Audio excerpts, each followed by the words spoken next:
Siapa yang membiayai Irak waktu itu menghantam Iran? Amerika. Siapa yang disuruh menghabisi? Saddam Hussein. Saddam bantai. Sebetulnya itu latihan perang.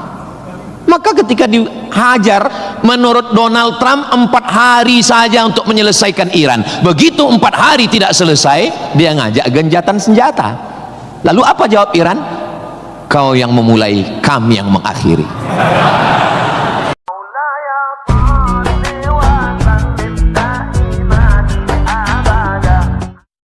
Sebetulnya yang dicari Donald Bebek itu apa? Sampai jam 12 malam masuk ke kamar tidur Maduro, presiden Venezuela, yang lagi sedang tidur di samping istrinya dicomot oleh Donald. Sebenarnya Amerika cuman mencari satu, nyari minyak. Karena Amerika memang adidaya, betul.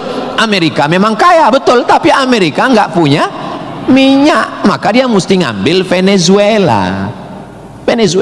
Tapi minyak Venezuela ini juga nggak aman, maka dia perlu minyak yang aset paling besar di dunia. Di mana itu? Iran. Itu enaknya ceramah di Unsri ini, nyambung. Bagaimana saya bilang Iran? Dulu nama presidennya Reza Pahlavi, bisa diatur oleh Amerika, tapi kemudian datanglah pemimpin spiritual namanya Ayatollah Khomeini tahun 79 tahun 80, maka semua perusahaan Eropa, Amerika stop, nggak boleh masuk. Akhirnya dia diembargo selama 46 tahun. Gimana cara dia bisa hidup 46 tahun? Jual minyaknya kemana? Amerika nggak mau beli minyaknya, Eropa juga nggak mau. Kenapa Iran tetap bisa tumbuh?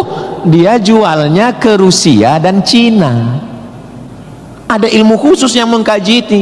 Ilmu apa namanya? Geopolitik. Geo dunia, politik. Jadi politiknya bukan antar pilkada kabupaten, tapi geopolitik dunia. Maka Ayatullah ini mesti digulingkan. Meninggal Ayatullah Ruhollah Khomeini, digantikan penerusnya namanya Ayatollah Ali Khamenei. Khamenei mesti dibunuh karena dialah pemimpin spiritual. Maka diserang, akhirnya meninggal. Mereka lupa, Amerika lupa. Dia sangka kalau kepalanya dipotong ini mati. Mereka lupa bahwa Iran pernah berperang 8 tahun dengan Irak. Siapa yang membiayai Irak waktu itu menghantam Iran? Amerika. Siapa yang disuruh menghabisi? Saddam Hussein. Saddam bantai. Sebetulnya itu latihan perang. Maka ketika dihajar, menurut Donald Trump 4 hari saja untuk menyelesaikan Iran. Begitu 4 hari tidak selesai, dia ngajak gencatan senjata. Lalu apa jawab Iran? Kau yang memulai, kami yang mengakhiri. Begitu jantannya. Kalau mau ambil minyak Venezuela, tumbangkan Maduro. Kalau mau ambil minyak Irak, tumbangkan Saddam. Kalau mau ambil minyak Libya, tumbangkan Gaddafi. Maka Gaddafi tumbang, Saddam tumbang, Ayatollah tumbang, Maduro tumbang. Kalau mau ambil minyak Indonesia, nggak ada bawa-bawa Islam. Universitas Sriwijaya, tapi isinya sangat Islami.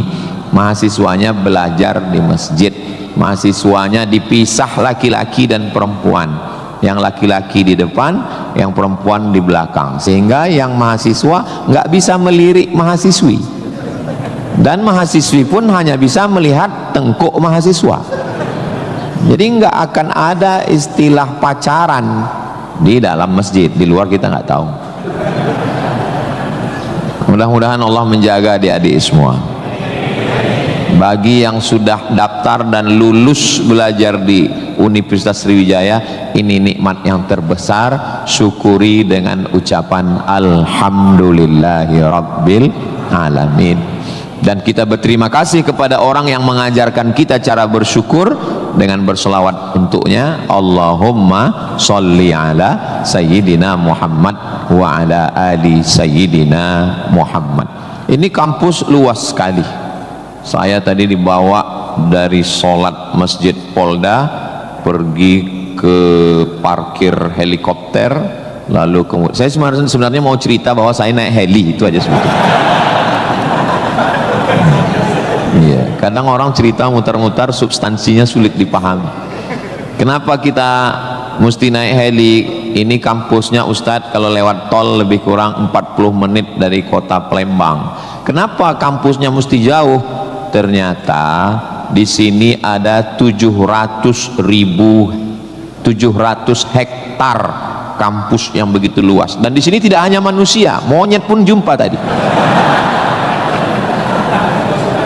Jadi kampus itu idealnya memang begitu.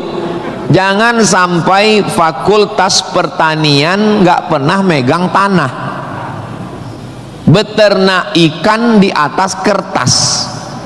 Fakultas peternakan, fakultas perikanan, tapi nggak pernah megang ikan, hanya presentasi makalah. Begitu lulus kerja jadi teller di bank, nggak nyambung. Maka di sini praktek. Tadi saya diberitahu oleh Bapak Ketua HIPMI, Ustaz Somad, ini tempat praktek pertanian. Masya Allah, negara kita ini, kami dari atas tadi, gemah ripah loh jenawi, tongkat dan batu jadi tanaman, hijau untayan katulistiwa, tapi berasnya impor. Kenapa? Padahal tanah begitu luas. Menunggu sarjana-sarjana pertanian dari Universitas Sriwijaya. Begitu. Kenapa enggak kita tanam? Kalau kita tanam otomatis tanah kita berkah. Kalau sudah dia nanam padi, pasti dia malam berdoa sama Allah, tumbuhkan padiku, berkahkan rezekiku, turunkan hujannya.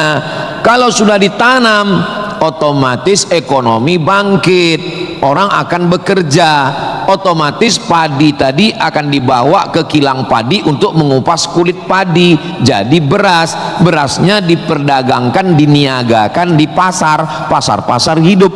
Tapi tidak semua orang mau. Kenapa? Karena dengan import ada fee, ada uang masuk, ada kejahatan, membunuh petani, membunuh pedagang, akhirnya orang dininabobokan. Jadi solusinya apa? Solusinya semua mesti berangkat dari kampus. Kampus apa? Kampus Universitas Sriwijaya. Ustadz beberapa kali nih nyebut Universitas Sriwijaya, dia memang setiap 5 menit sekali disebut. Terus kalau orang belajar di Universitas Sriwijaya ini, Ustadz Somad dapat apa? Saya dapat amal jariah dari alumni-alumni yang membangun Indonesia menuju Indonesia Emas 2045 insya Allah. Universitas Sriwijaya bukan swasta, negeri. Orang berbondong-bondong nasional dari Sabang sampai Papua mau daftar ke sini. Yang sudah lulus, alhamdulillah. Yang belum lulus, berusaha, bertawakal, berdoa, insya Allah. Enggak lulus-lulus, innalillah.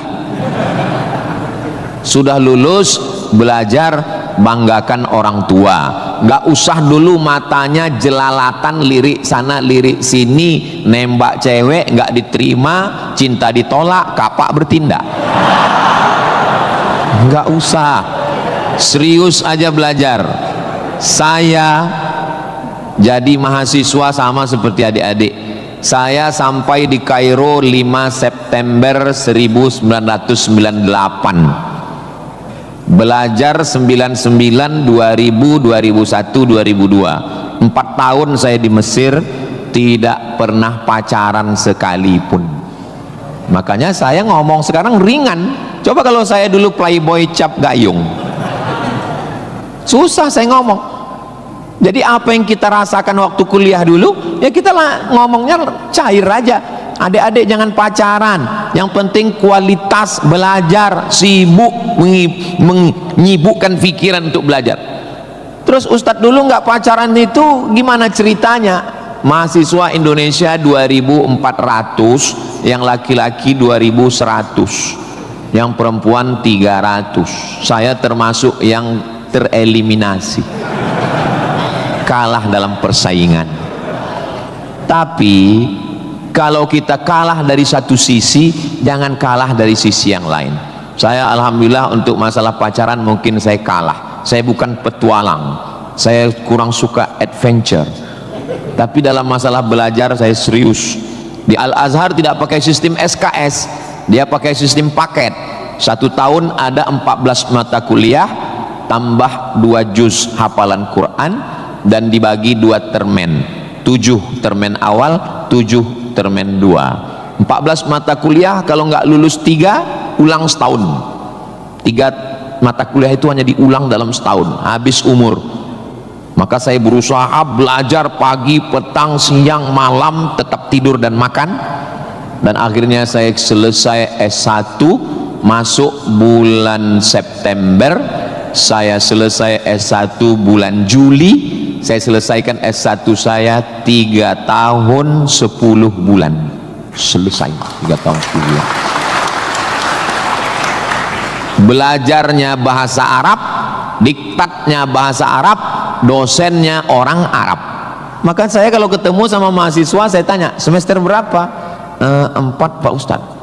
Tapi mukanya kok tua kali. 14 Pak Ustadz. Kok bisa kamu sampai semester 14? Dosennya orang Indonesia, diktatnya bahasa Indonesia, referensinya Indonesia, campur Inggris dikit, makalah bisa campur AI. Kenapa kuliah bisa begitu lama? Apa kuncinya Ustadz, kenapa kuliah bisa cepat? Kuncinya simple aja. Saya kan belajar dulu dapat beasiswa dari Al-Azhar. Al-Azhar itu kalau tidak naik tingkat setahun, beasiswanya potong 50%. Kalau nggak naik 2 tahun putus. Kalau 3 tahun nggak naik DO. Kalau sudah DO tidak dikasih tiket pulang. Siap-siap membuat rakit dari Sungai Nil ke Sungai Siak. Jadi yang membuat saya serius belajar itu adalah karena takut nggak makan dan takut nggak dapat tiket pulang. Jadi saya juga terlalu muluk-muluk. Saya nggak berani juga menasihati adik-adik. Saya belajar serius karena takut kepada Allah. Dulu kita nggak begitu. Ya itu. Makanya kalau ada mahasiswa, Ustaz Somad, ya, tolong saya kasih tips biar supaya serius belajar dan nggak pacaran. Saya bilang, cewek itu mau sama kau karena kau berduit. Kalau kau nggak berduit, nggak ada cewek mau. Kalau ada juga cewek mau, kau nggak berduit, dia tetap mau. 2 kemungkinan. Pertama, memang kau betua. Yang kedua, cewek itu bodoh. Iya, kan bodoh itu. Udah jelas laki-laki nggak ada duit, mau juga dia. Pelet apa yang dia pakai?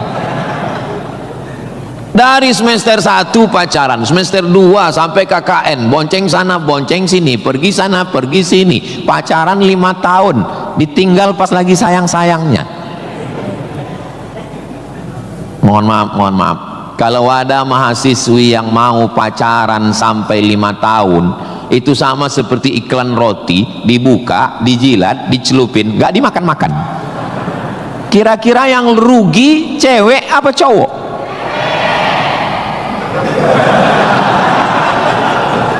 Kalau sudah tahu rugi masih mau pacaran, berarti itu IQ-nya di bawah rata-rata. Itu pasti nggak lulus di Unsri itu.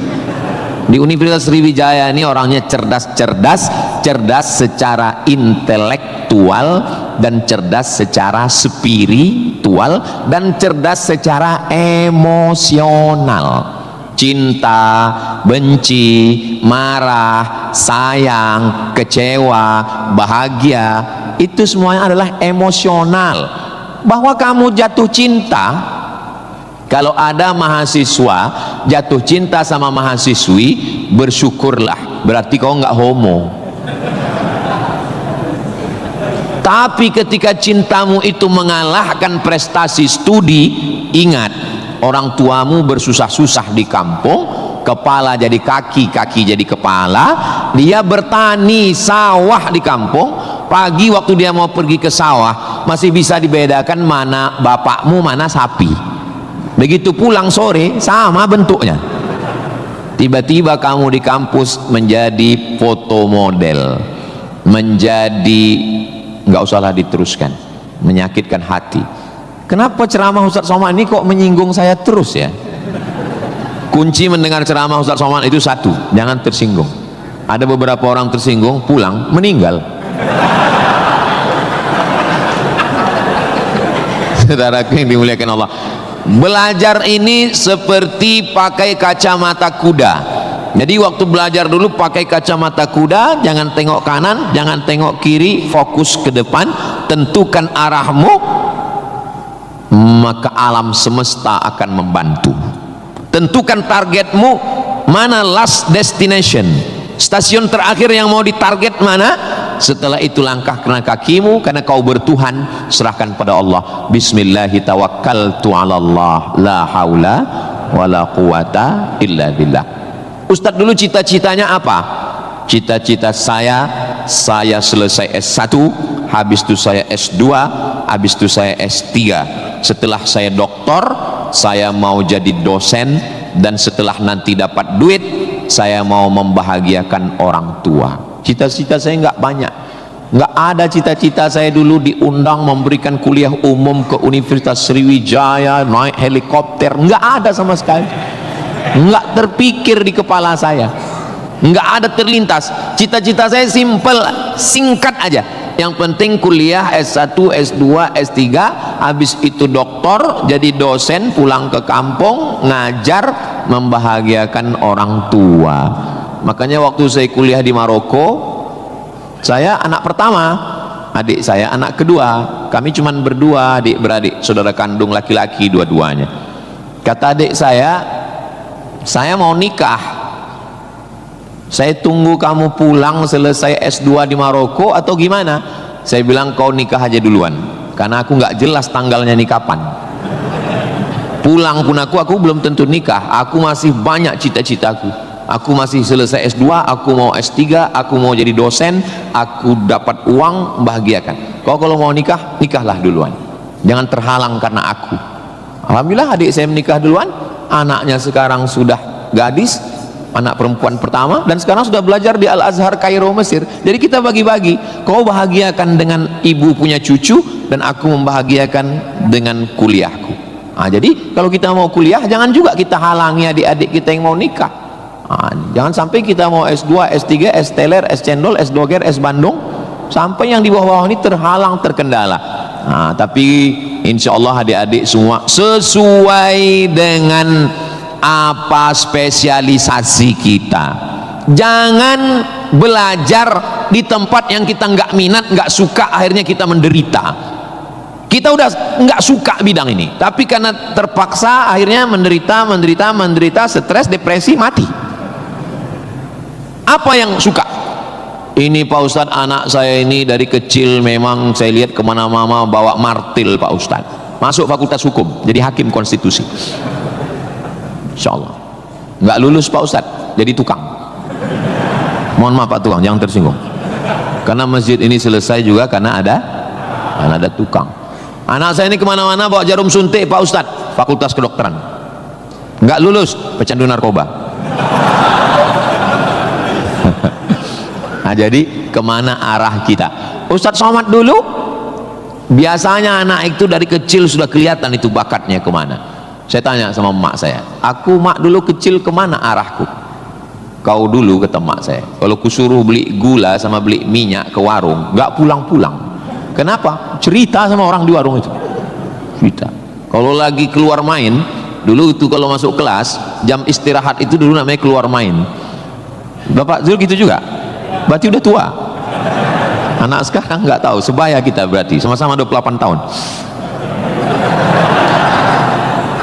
Masalah umur ini kan bukan masalah angka, tapi masalah rasa. Saya terus terang, kalau di tempat lain saya ceramah saya merasa tua, tapi di Unsri ini rasa semester 7 ini sekarang.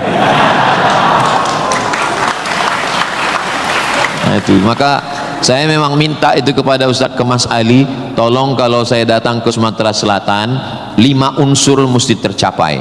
Saya ada ceramah di kantor, alhamdulillah tadi sudah di kantor polisi. Tolong bawa saya ceramah di tanah lapang, tablik akbar supaya semua masyarakat dapat.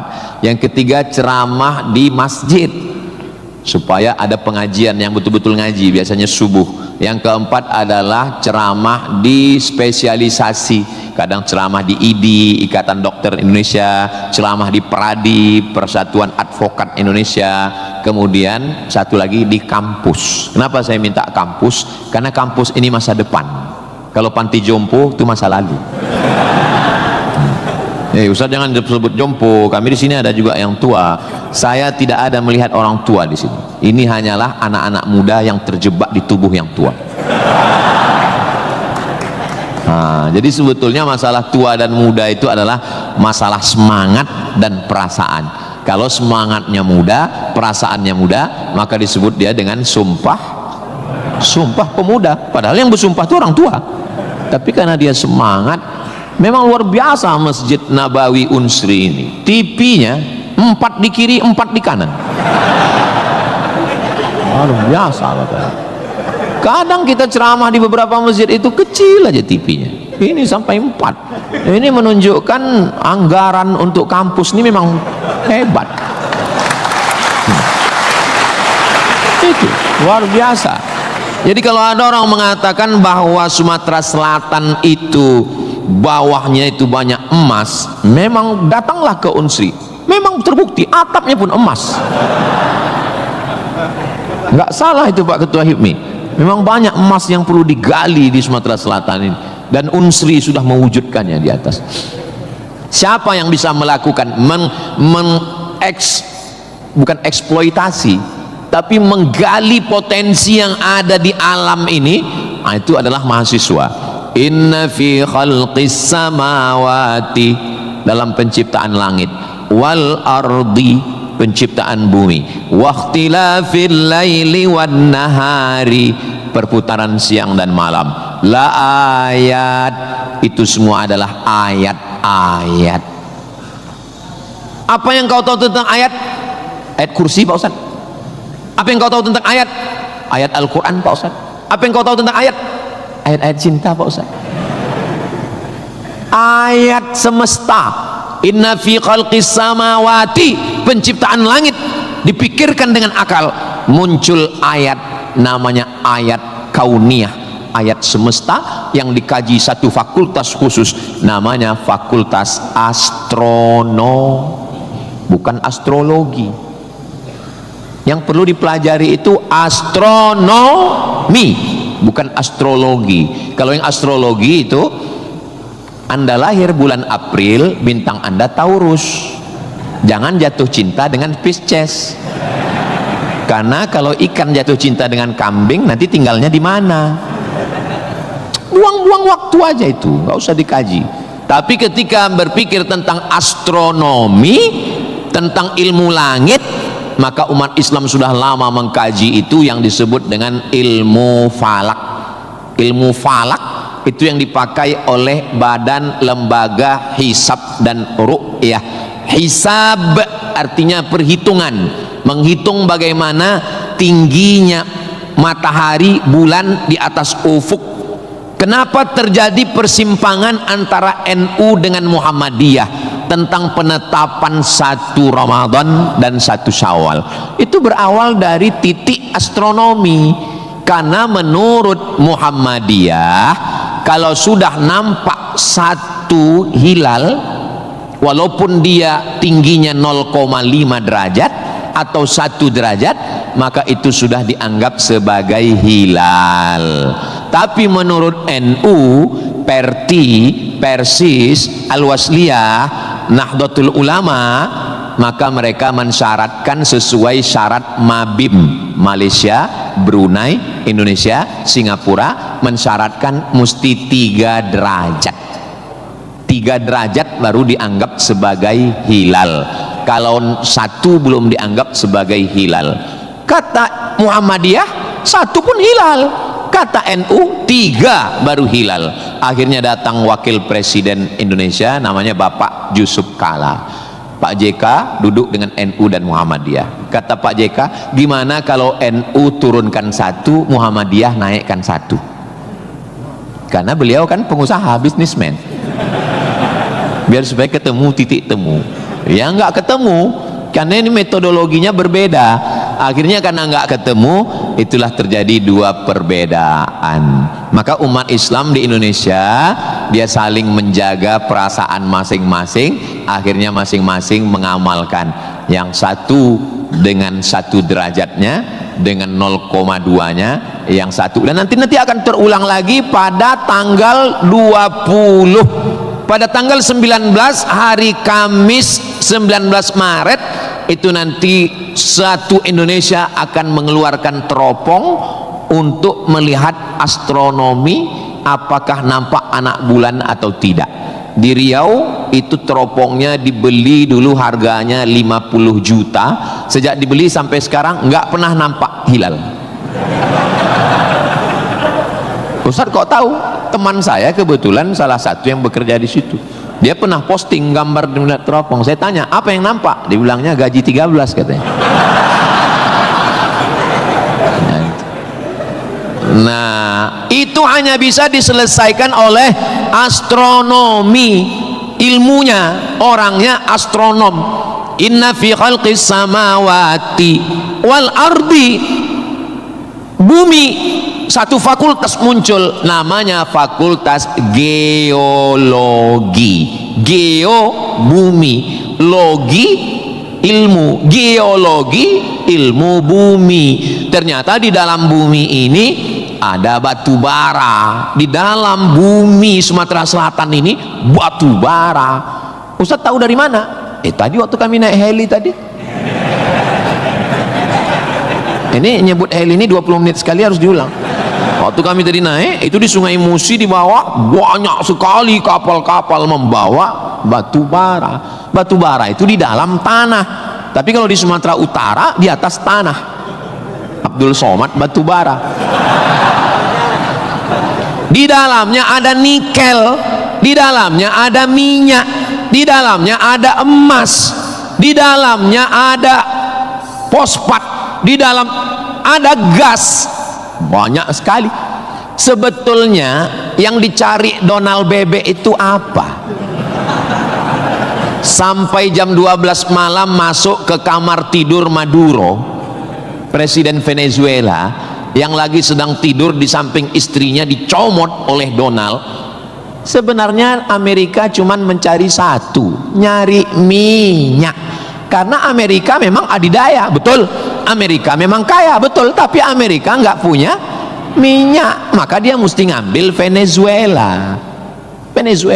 Tapi minyak Venezuela ini juga nggak aman, maka dia perlu minyak yang aset paling besar di dunia. Di mana itu? Iran. Itu enaknya ceramah di Unsri ini, nyambung. Bagaimana saya bilang Iran? Dulu nama presidennya Reza Pahlavi, bisa diatur oleh Amerika, tapi kemudian datanglah pemimpin spiritual namanya Ayatollah Khomeini tahun 79 tahun 80, maka semua perusahaan Eropa, Amerika stop, nggak boleh masuk. Akhirnya dia diembargo selama 46 tahun. Gimana cara dia bisa hidup 46 tahun? Jual minyaknya kemana? Amerika nggak mau beli minyaknya, Eropa juga nggak mau. Kenapa Iran tetap bisa tumbuh? Dia jualnya ke Rusia dan Cina. Ada ilmu khusus yang mengkaji ini. Ilmu apa namanya? Geopolitik. Geo dunia, politik. Jadi politiknya bukan antar pilkada kabupaten, tapi geopolitik dunia. Maka Ayatullah ini mesti digulingkan. Meninggal Ayatullah Ruhollah Khomeini, digantikan penerusnya namanya Ayatollah Ali Khamenei. Khamenei mesti dibunuh karena dialah pemimpin spiritual, maka diserang, akhirnya meninggal. Mereka lupa, Amerika lupa, dia sangka kalau kepalanya dipotong ini mati. Mereka lupa bahwa Iran pernah berperang 8 tahun dengan Irak. Siapa yang membiayai Irak waktu itu menghantam Iran? Amerika. Siapa yang disuruh menghabisi? Saddam Hussein. Saddam bantai. Sebetulnya itu latihan perang. Maka ketika dihajar, menurut Donald Trump 4 hari saja untuk menyelesaikan Iran. Begitu 4 hari tidak selesai, dia ngajak genjatan senjata. Lalu apa jawab Iran? Kau yang memulai, kami yang mengakhiri. Begitu jantannya. Kalau mau ambil minyak Venezuela, tumbangkan Maduro. Kalau mau ambil minyak Irak, tumbangkan Saddam. Kalau mau ambil minyak Libya, tumbangkan Gaddafi. Maka Gaddafi tumbang, Saddam tumbang, Ayatollah tumbang, Maduro tumbang. Kalau mau ambil minyak Indonesia,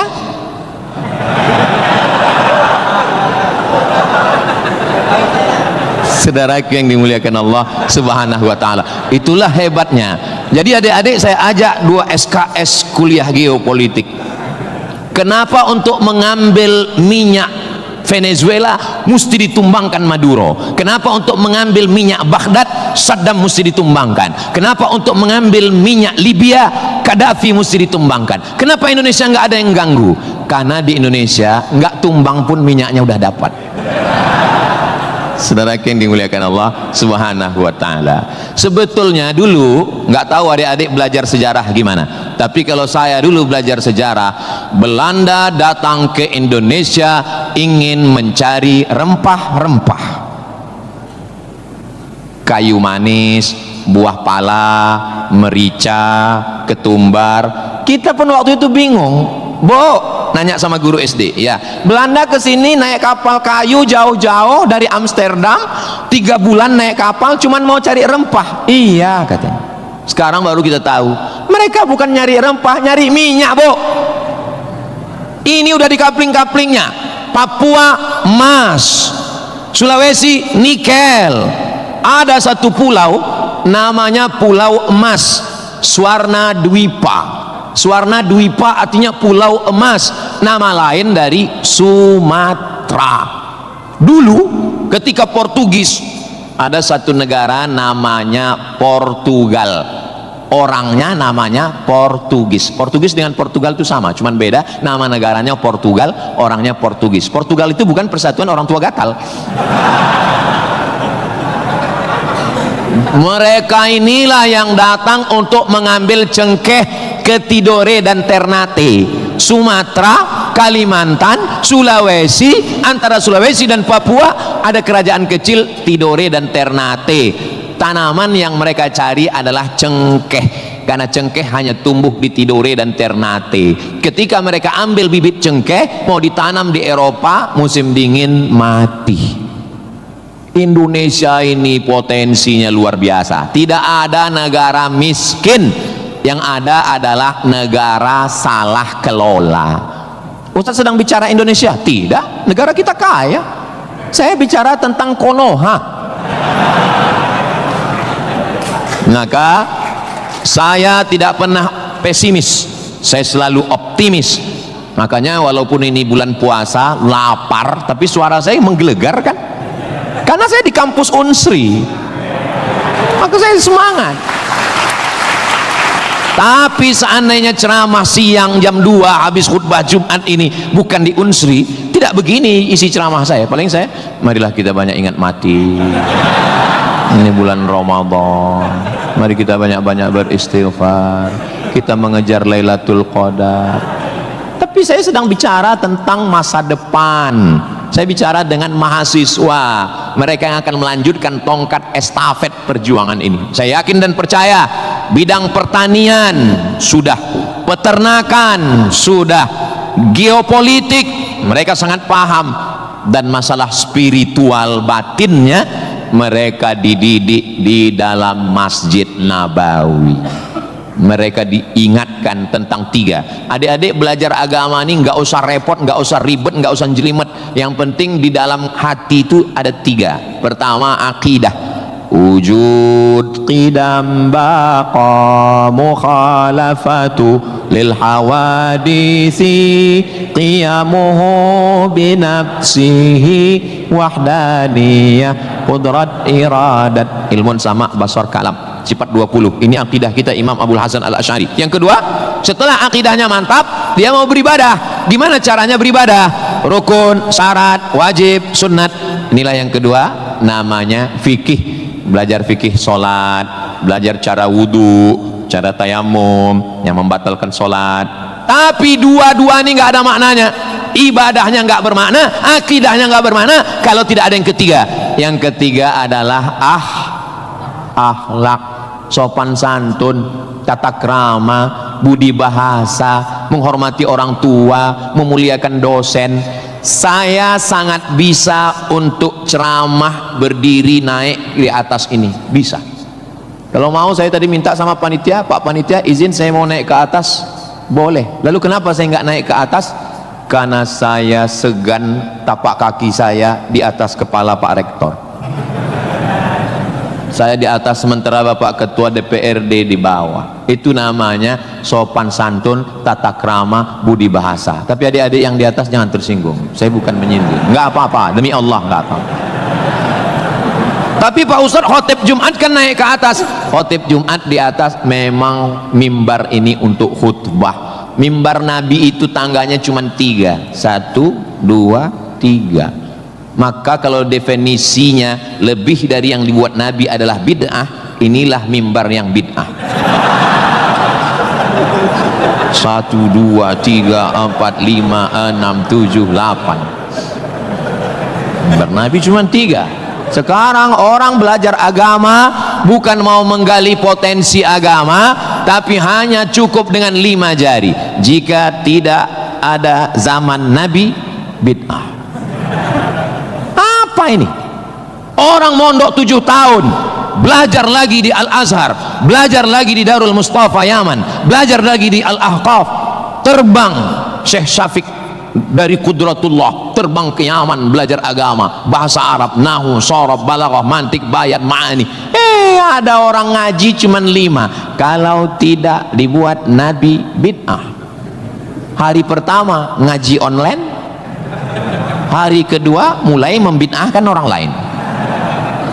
Ini pemiskinan ilmu. Dan orang-orang beginilah yang mau diadu domba. Jangan mau diadu domba, karena kita bukan domba. Maka siapa yang mau diadu domba nanti disembelih waktu Idul. Saudaraku yang dimuliakan Allah Subhanahu wa taala. Jadi belajar agama itu penting. Kalau di universitas agama Islam memang dia ada pelajaran yang begitu banyak, tapi di universitas umum mereka belajar 2 SKS, 16 tatap muka, potong mid semester, potong pertemuan pertama, potong libur banjir, asap dan mati lampu. Hanya tinggal 5 pertemuan. Apa yang bisa diambil dari situ? Tapi saya optimis di Palembang, di Sumatera Selatan, orang tidak hanya ngaji di kampus, tapi juga ngaji di masjid. Bulan Ramadan ini pengajian penuh. Kultum subuh, kultum duha, kultum zuhur, kultum asar, kultum menjelang berbuka, kultum habis isya menjelang tarawih, tambah malam 10 terakhir kultum iktikaf. Maka ada namanya madrasah Ramadan. Kira-kira selesai Ramadan ini apa yang bertambah? Alhamdulillah Ustaz Somad, selesai Ramadan ini ada 5 yang bertambah. Apa dia? Berat badan, kolesterol, gula darah, diabetes, asam lambung. Mudah-mudahan selesai Ramadan ini kita sehat walafiat semuanya insyaallah.